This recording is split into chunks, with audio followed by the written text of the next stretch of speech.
हो गया तेरा प्यार, खेली ना मेरे दिल के साथ। हाँ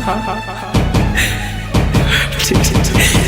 अरे जाने से पहले कोई ऐसा सजा दो मुझको, चल भुला ही दो मुझको। तुमसे जुदा होने के बाद मौत आ जाए मेरी, दिल की गहराइयों से यही दुआ दो मुझको। जहाँ ये सनम तू चल जाई हो, हम जेल में तोरा जुदाई में ना जिक्र मोहब्बत के होई, तुहरा जैसन हर जाई के। हजार जहाँ ये सनम तू चल जाई हो, हम जेल में तोरा जुदाई में ना जिक्र मोहब्बत के होई, तुहरा जैसन हर जाई के। हम बस इतने बात बता जा, भइल हमसे कौन खता बा।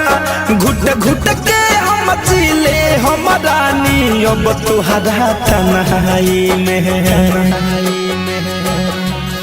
हो जा ये सनम तू चल जाई हो, हम जेल में तोरा जुदाई में ना जिक्र मोहब्बत के होई, तुहरा जैसन हर जाई के।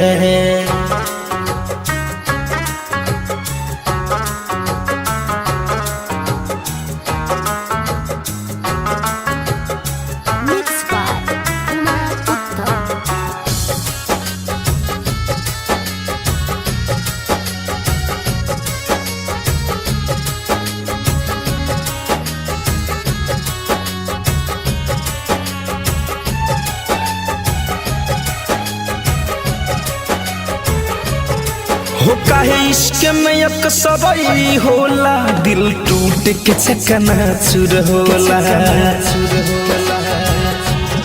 हो काहे इश्क में अक्सर होला, दिल टूट के चकनाचूर होला। जब लागेला अगिया दिल में, दिल बहुत दिल से दूर होला। भले जिंदगी धुआं धुआं बा, बाकी दिल से ये दुआ बा। खुश रही हो हमर जान तू, ससुरा में भी जाई के। हो जा ये सनम तू चल जाई हो, हम जेल में तोरा जुदाई में ना जिक्र मोहब्बत के होई, तुहरा जैसन हर जाई के।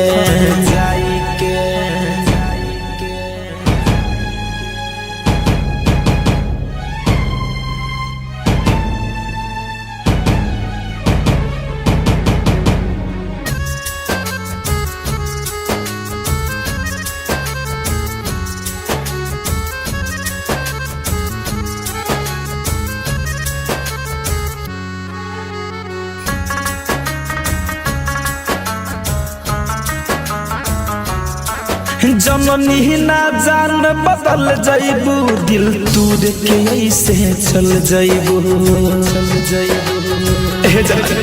जननी ना जान बदल जाइबू, दिल तूर के ऐसे चल जाइबू।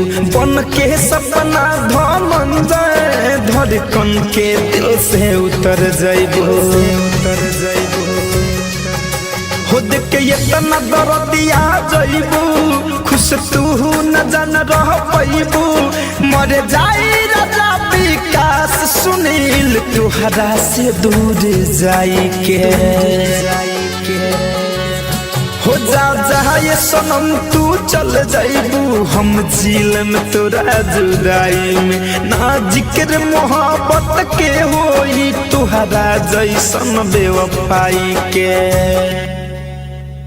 RCM म्यूजिक न्यू ऐप अभी डाउनलोड कीजिए हमारे गूगल प्ले स्टोर से और पाए भोजपुरी लोकगीतों का एक से बढ़कर एक ऑडियो वीडियो सॉन्ग बिल्कुल मुफ्त।